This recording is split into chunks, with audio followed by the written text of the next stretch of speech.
किसान भाई और बहनों नमस्कार। कृषि दर्शन कार्यक्रम में आप सभी का स्वागत है। मैं हूं आपका मित्र स्वदेश श्रीवास्तव। किसान भाइयों, आज इस कार्यक्रम में हम आपको बताने वाले हैं कृषि विस्तार में प्रशिक्षणों की भूमिका और महत्व के बारे में, और साथ ही एक सफल किसान से भी आपकी मुलाकात करवाई जाएगी। तो आइए आज के मेहमानों से हम सबसे पहले मुलाकात करें। हमारे साथ हैं संचालक कृषि विस्तार एवं प्रशिक्षण केंद्र, जो राज्य स्तर की केंद्र है, डॉक्टर केपी अहिरवाल साहब, और हमारे साथ ही हैं एक सफल किसान जो कि भोपाल जिले के बोरखेड़ी गांव के हैं, श्री गुलाब मेवाड़ा जी। कार्यक्रम में आप दोनों का स्वागत है। और अब हम बातचीत शुरू करते हैं। सबसे पहले अहिरवाल साहब, आपसे प्रश्न है कि आपका जो प्रशिक्षण केंद्र है वो कैसे एक आदर्श केंद्र के रूप में विकसित हो रहा है? देखिए, आज के परिवेश में हमारा राज्य कृषि विस्तार प्रशिक्षण संस्थान बरखेड़ी कला भोपाल मध्य प्रदेश में भोपाल में स्थित है।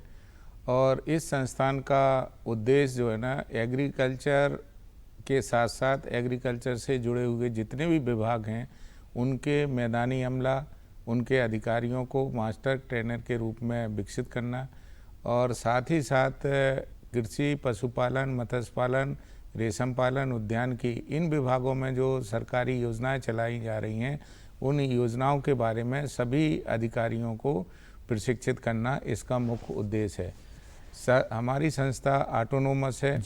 इसके साथ ही साथ हम लोग जो है ना, संस्थान को एक आदर्श संस्थान के रूप में विकसित कर रहे हैं। विगत 2 साल में हम लोगों ने संस्थान के अंदर जो इंफ्रास्ट्रक्चर डेवलपमेंट का काम किया है उसमें सबसे महत्वपूर्ण काम जो है ना, वाटर हार्वेस्टिंग का है। हमारी संस्थान में पहले पानी के टैंकर आते थे और आज स्थिति ऐसी है कि हम स्विमिंग पूल बना सकते हैं वहाँ पर। हमारे चारों ट्यूबवेल उससे रिचार्ज हो गए हैं और पानी की कोई वहाँ परेशानी नहीं है। इसके साथ ही साथ हमारे 93 रूम्स हैं, 3 छात्रावास हैं वहाँ पे, और सारे एसी हैं। हमारा प्रशासनिक भवन पूरा सब जो है ना, पूरा एसी है। इसके साथ ही साथ वहाँ पर जो व्यवस्थाएं हैं सारे डिजिटल इंटरेक्टिव पैनल लगाए गए हैं, जो डिजिटल माध्यम से हम पूरा ट्रेनिंग प्रोग्राम जो है ना, चाहे जितने ट्रेनिंग प्रोग्राम हो हम आयोजित करते हैं। हमारा बहुत बड़ा इंफ्रास्ट्रक्चर 200 सीटर हॉल है जिसमें हम बड़ी बड़ी कार्यशालाएं करवाते हैं। देखते हैं हम कि एक संरचनात्मक रूप से आपका जो केंद्र है वो बहुत ज़्यादा विकसित हो चुका है, और देश के अन्य जो प्रशिक्षण केंद्र हैं उनकी तुलना में भोपाल स्थित जो आपका केंद्र है वो अपने आप में एक अनूठा है। और आपने जैसे कि कहा कि प्राकृतिक रूप से भी आपने उसको सुदृढ़ किया है, आपने सोलर पैनल भी लगाए हैं, और जो हम ट्रेनिंग देते हैं किसानों को, अगर हम वाटर हार्वेस्टिंग का बोलते हैं तो वाटर हार्वेस्टिंग आपने सबसे पहले अपने केंद्र में विकसित किया। ये एक बड़ी ही अच्छी जो है एक पहल आपके संस्थान ने की है। गुलाब मेवाड़ा, आप क्या कभी संस्थान में आपने ट्रेनिंग ली है कोई? जी हाँ सर, क्या हूँ कि मैं भोपाल में हर जितने भी अपने विभाग है, जैसे आत्मा है, कृषि विभाग है, सर के सीएट है, मैं सब में जाता हूँ। हर जितने भी समय पे जो भी हमारी ट्रेनिंग सेंटर चालू रहते हैं उसमें मैं ट्रेनिंग लेने के लिए मैं जाता हूँ। इसलिए मैं एक सफल किसान के रूप में बना हूँ। और मैं सर के मार्गदर्शन में मुझे कृषि मंथन का पुरस्कार भी मिला था मुझसे सीएट में, और उसके बाद में मैं सर के मार्गदर्शन में हर बार मैं कार्यक्रम में जाता हूँ और मैं अच्छा प्रशिक्षण देता हूँ। और मेरे लेने के बाद मेरा घर किसान पाठशाला भी बना रखी, जो मेरा एफपीओ है। एफपीओ के द्वारा मैंने किसान पाठशाला लगा रखी, जो सर से आपसे सीखकर अधिकारी से मैं जाता हूँ। बिल्कुल, एफपीओ के बारे में भी हम आपसे पूरी जानकारी लेंगे गुलाब जी, लेकिन सबसे पहले तो हम आपके बारे में जानकारी लेना चाहेंगे, क्योंकि हमने सुना है कि आप बहुत सफल किसान हैं और आप विविधतापूर्ण कृषि में विश्वास रखते हैं। क्या क्या खेती आप किस किस तरह से करते हैं? हाँ सर, मैंने किसान पाठशाला में किसान को भी समझाता हूँ कि किसान अगर सोयाबीन और गेहूं पैदा करेगा तो किसान सफल नहीं हो पाएगा। तो मेरा मानना है किसान को, जैसे मेरे पास दूध डेयरी है, उसके बाद में मेरे पास 1 हेक्टर में अमरूद है, एप्पल वेयर है, सेब है, सारे मतलब कुल मिला के पूरे फल है। उसके बाद मेरे पास मछली पालन भी है, मेरे पास पाली हाउस भी है, केचुआ खाद भी है। तो मेरा किसान से बार बार अनुरोध है कि किसान को सिर्फ गेहूं और सोयाबीन पर डिपेंड नहीं रहना चाहिए। बिल्कुल, कृषि पाठशाला का जो कॉन्सेप्ट है, जो विभाग की ओर से प्रवर्तित है। विभाग ने एक नई शुरुआत की है, आत्मा योजना के अंतर्गत की है, एनएफएसएम में की है। अहिरवाल साहब से हम ये जानना चाहेंगे, सर ये कृषि पाठशाला अन्य योजनाओं में भी जो किसानों तक पहुंच रही है वो किस रूप में पहुंच रही है और किस तरह के प्रशिक्षण उस पाठशाला के माध्यम से किसानों को मिल पाते हैं? देखिए किसान खेत पाठशाला एक निरंतर चलने वाला कार्यक्रम है जो शाम को किसानों को जब उपयुक्त समय रहता है उस टाइम पर हम लोग चलाते हैं। पूरे प्रदेश में कई ज़िलों में, कई गांव में बहुत अच्छे तरीके से ये काम हो रहा है और जहां पर ये सफल क्रियान्वयन होता है वहां किसानों को जितनी भी विभागीय योजनाएं हैं उनको सीखने, समझने और करने में कोई दिक्कत नहीं होती, क्योंकि सारी जानकारी उनको वहाँ पर मिल जाती है। उसमें हमारे विभागीय अधिकारी भी जाते हैं और हमारे किसान दीदी, किसान मित्र हैं वो भी करते हैं और हमारे एफपीओ के जितने भी वहाँ पर डायरेक्टर हैं, सीईओ हैं, ये सारे लोग वहाँ पर उपस्थित होकर के किसानों को उनकी उत्पादन में वृद्धि करने के लिए, मार्केटिंग के बारे में सबसे ज़्यादा दिक्कत होती है किसानों को, फसल लगा ले परंतु बेचने की समस्या, ये सारी चीज़ों का समाधान आपस में बैठ कर के किसान खेत पाठशाला में करते हैं। और ये तो कितना ही अच्छी बात है कि किसान के खेत पर पहुंचकर, उसकी चौपाल पर पहुंचकर विशेषज्ञ जो हैं वो सीधे किसानों की समस्याओं का स्थल निराकरण करें, कहीं और जाने की ज़रूरत नहीं है। अहिरवाल साहब, ऐसा ही एक अभियान जो भारत संकल्प यात्रा के द्वारा चल रहा है पूरे प्रदेश में, इसमें भी विशेषज्ञ जा रहे हैं किसानों के पास, यहाँ पर भी प्रशिक्षण की बात हो रही है। किस तरह की यात्रा है ये और कैसे इसको किसान इसमें शरीक हो रहे हैं? देखिए, ये तो भारत संकल्प यात्रा, विकसित भारत संकल्प यात्रा जो आज एक दिन की नहीं है, ये हमारा जो माननीय प्रधानमंत्री जी का विजन है वो हमारा स्वतंत्रता का जब 100 साल पूरा हो जाएगा, 2047 तक का है, आज़ादी का तो आज़ादी का जो है ना वो सब मनाया जाएगा। तो हमारी विकास यात्रा इस तरीके से हो कि हम सभी किसान, एक नीचे के छोर का व्यक्ति वो भी उन्नति की श्रेणी में आ जाए, ये उनकी कल्पना है। मतलब भारत का वो उनका सपना है कि सारे लोग सुखी, समृद्ध और खुशहाल हो जाएं। बिल्कुल। उसके लिए जो गतिविधियां, जो एक्टिविटीज शासन को करना है या विभाग को करना है, विभिन्न डिपार्टमेंट को करना है, उन सारी गतिविधियों का उसमें समावेश किया गया है और ये ऐसा कदम है जो आने वाले समय में जो है ना इसके परिणाम एकदम से परिलक्षित होंगे। बिल्कुल, आज़ादी के 75 वर्ष के का जो अमृत काल है उसको ऐसा भव्य स्वरूप देना, हमारे भारत को एक विकसित स्वरूप देना, इस सपने को साकार करने के लिए जो विभिन्न कार्यक्रम चलाए जा रहे हैं उसी में एक ये जो विकास यात्रा चल रही है, संकल्प यात्रा चल रही है, और इसमें भी कृषि विभाग की बड़ी भूमिका है, क्योंकि कृषि विभाग की देखरेख में सारे विभागों की योजनाएं हमारे किसानों तक पहुंचाने का कार्यक्रम चलाया जा रहा है और उसमें भी सारे तरह के प्रशिक्षण दिए जा रहे हैं। गुलाब भाई, अब आपकी ओर बढ़ते हैं। आपके खेतों में क्या क्या विविधता देखने को मिल सकती है? अन्य किसान जो आपके पास आते हैं उनको आप क्या क्या दिखाते हैं? हाँ सर, अभी क्या है कि मेरे यहाँ हर साल में, अगली साल 15 कंट्री के आए थे और इस बार अभी 10 कंट्री के लोग आए थे। तो उनको सर में एक तो सबसे पहले अजोला है जो अपन घरे हरी घास पैदा कर सकते हैं जानवर के लिए, जैसे गाय, भैंस, बकरा, बकरी के लिए, और उसके पास अजोला से अपन हरी खाद भी बना सकते हैं, वो देखते। उसके बाद में मेरे पास कस्टम हायरिंग है, उसके बाद मेरे पास प्रोसेसिंग सेंटर है, केचुआ खाद के पिठे और ऐसी अन्य चीज़ें जो मैं उनको, जो बाहर के कंट्री के लोग आते हैं उनको मैं बता सकता हूँ।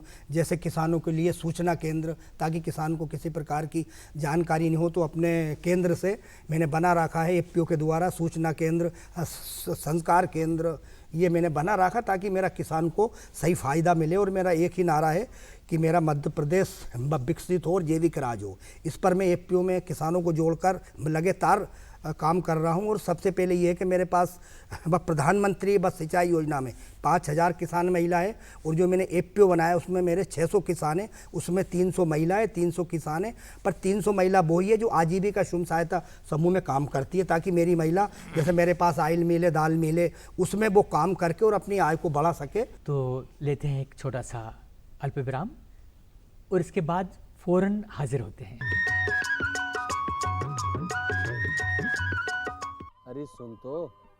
मुझे क्या सुनाना चाहते हो? जो सुनाओ मेरी सौतन को। किसको? अरे वही तुम्हारा मोबाइल फोन जिससे सुबह शाम दिन रात चिपके रहते थे और कहते थे किसान कॉल सेंटर से बातें हो रही हैं। अच्छा, ये बात है। हाँ, क्यों? क्या हुआ? अब बात नहीं होती क्या? अब तो झट से बात हो जाती है। संबंधी समस्याओं का अपनी भाषा में तुरंत हल पाने के लिए पूरे भारत में किसी भी फोन से हेल्पलाइन नंबर पर संपर्क करें। किसानों का दोस्त किसान कॉल सेंटर।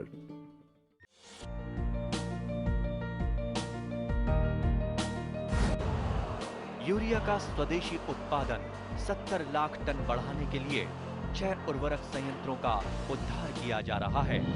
FCIL के गोरखपुर, सिंदरी, तलचर और रामागुंडम संयंत्र, HFCL की बरौनी इकाई और BVFCL की नामरू फोर्थ। सोने पर सुहागा ये है कि देश में अब बनेगा सिर्फ नीम लेपित यूरिया, क्योंकि इससे होगा किसानों का फायदा ही फायदा। अनाज का उत्पादन 10% तक बढ़ेगा। बढ़ेगी 10 से 15% नाइट्रोजन क्षमता।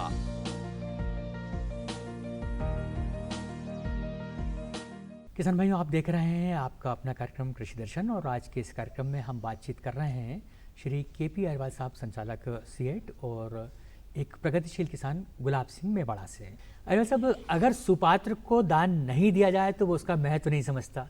इसी तरीके से ऐसे किसान जिनको ज़रूरत है, अपने कौशल उन्नयन की ज़रूरत है, जिनको रोज़गार की ज़रूरत है, जिनको अपनी आय बढ़ाने की ज़रूरत है, आप उनका चयन कैसे प्रशिक्षण केंद्रों के माध्यम से करवाते हैं और क्या कुछ पिछड़े वर्गों को उसमें प्राथमिकता दी जाती है? देखिए, ये पूरा कार्यक्रम हमारे जो प्रशिक्षण केंद्र के प्राचार्य हैं जी, ग्राम सभाएं होती हैं, मालूम है सबको, पंचायती राज व्यवस्था है, तो उनका सिलेक्शन हमारा ग्रामीण कृषि विस्तार अधिकारियों के माध्यम से डिमांड ली जाती है और वो चयन करते हैं। वहाँ पे ग्राम सभा में चयन होता है कि इस किसान को इस फसल का या इस विशेष कौशल विकास का प्रशिक्षण चाहिए, तो वो सूची का अनुमोदन ग्राम सभाओं के माध्यम से होता है।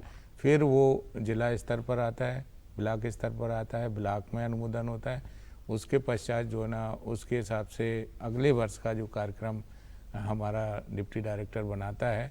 इसी प्रकार से आत्मा योजना में पूरा प्लान बनता है, जो गवर्न बॉडी है उसके साथ कलेक्टर की अध्यक्षता में जिले में बैठक होती है और हमारे ATM, BTM इन सारी चीज़ों का मतलब नीचे लेवल पर जो किसानों को चयन करना होता पर है। अग्रवाल साहब, इसके बावजूद जो हमारे शासन की नीति है, भारत सरकार की भी है, प्रदेश सरकार की भी है, कि समाज के सबसे ज़रूरतमंद, सबसे पिछड़े लोग, हमारे अनुसूचित जाति जनजाति के भाई लोग, पिछड़े वर्ग के भाई लोग, क्या इनको प्रशिक्षण में हम लेकर आते हैं और उनको प्राथमिकता हम देते हैं? देखिए, प्राथमिकता तो उन्हीं लोगों को रहती है जी, और उनके लिए तो ऐसा है कि अगर स्पेशल प्रोजेक्ट भी हम बना करके, जैसे जो बिल्कुल बहुत पिछड़े क्षेत्र हैं, ट्राइबल क्षेत्र हैं, या ये शहरिया और ये इस टाइप की जो अत्यंत पिछड़ी जाति के लोग हैं, तो इन लोगों के लिए अलग से प्रोग्राम बना करके भी हम उनकी इच्छा के अनुरूप, उनके संसाधन के अनुरूप, उनकी ज़मीन के अनुरूप की वो लघु सीमांत के श्रेणी में, उसके आधार पर उनके कौशल विकास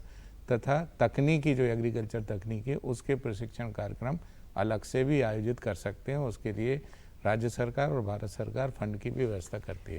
लेकिन हमारे जो लघु सीमांत किसान हैं, जो हमारे पिछड़े वर्ग के किसान हैं, उनको भी ये चाहिए कि निरंतर अपने ग्रामीण कृषि विस्तार अधिकारी के संपर्क में रहें, वो लगातार प्रशिक्षण केंद्रों के संपर्क में रहें, वो KVK के संपर्क में रहें, विशेषज्ञों के संपर्क में रहेंगे तो लगातार उनको नए से नए प्रशिक्षण मिलेंगे, नई तकनीकी की जानकारी मिलेगी। अग्रवाल साहब, बहुत बड़ा बदलाव हम कृषि में देख रहे हैं। कहाँ वो बैलगाड़ी युग था और कई बार तो किसान खुद अपने हाथों से ही खेती करते थे, कृषि यंत्र खींचते थे। आज हम ड्रोन तक, यानी बिल्कुल नीचे से लेकर आसमान तक हम पहुंचने लगे हैं। तो ये जो नई तकनीकी है, जो इलेक्ट्रॉनिक माध्यम हो गए हैं, कई सारे ऐप्स हो गए हैं, मोबाइल्स हो गए हैं, क्या ये सब भी आपके प्रशिक्षणों का हिस्सा है कि किसान इनसे दो चार हो सकें, इसको समझ सकें और इन्हें अपना सकें? तो ये टेक्नोलॉजी जब से आई है तो किसानों के लिए आजकल मोबाइल ऐप चल गए।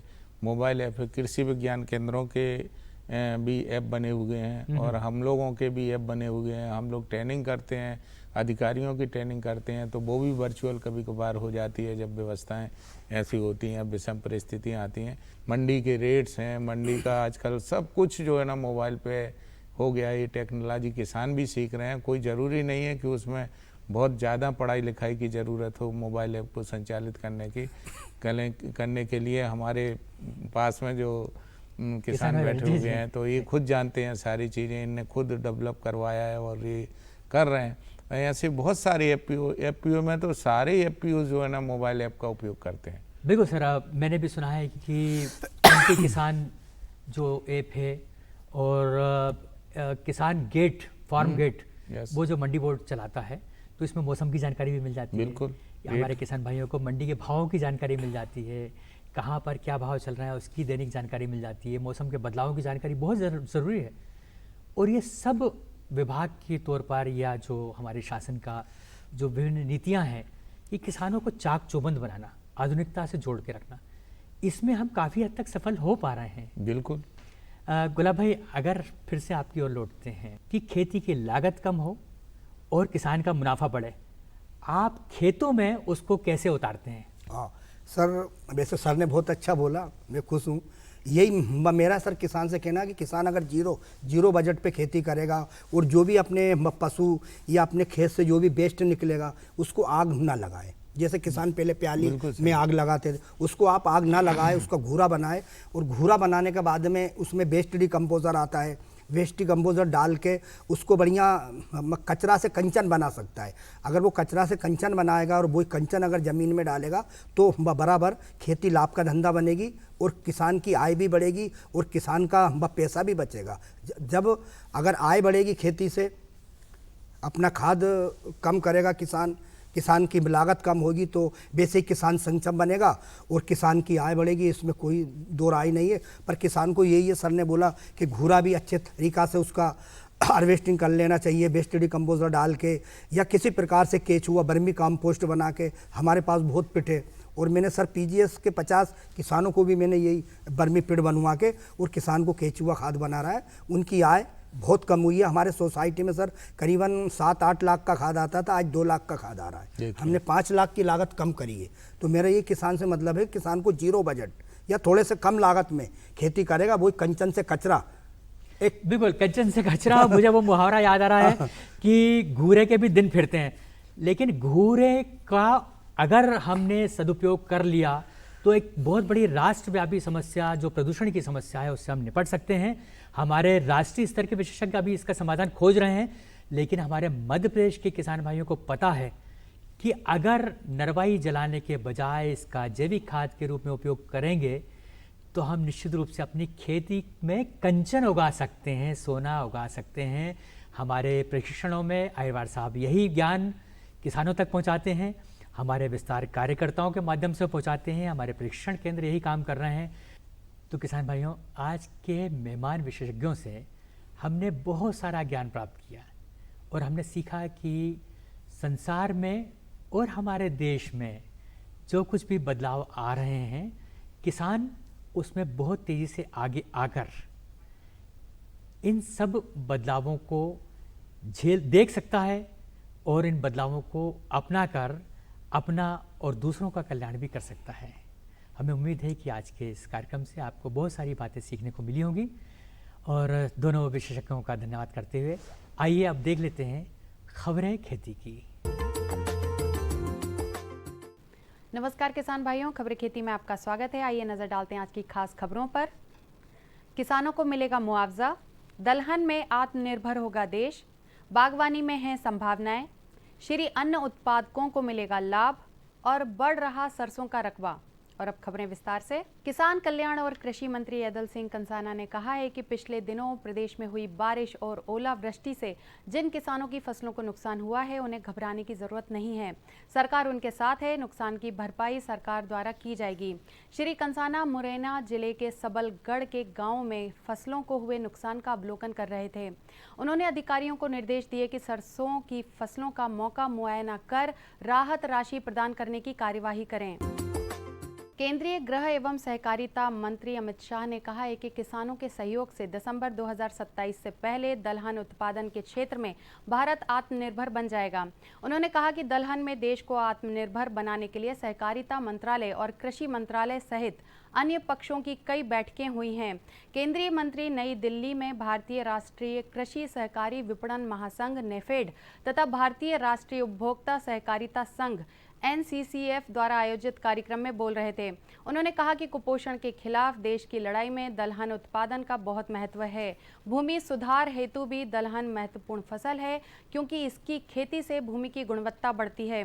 भूजल स्तर को बनाए रखना और बढ़ाना है तो ऐसी फसलों का चयन करना होगा जिनसे उत्पादन में पानी कम इस्तेमाल हो।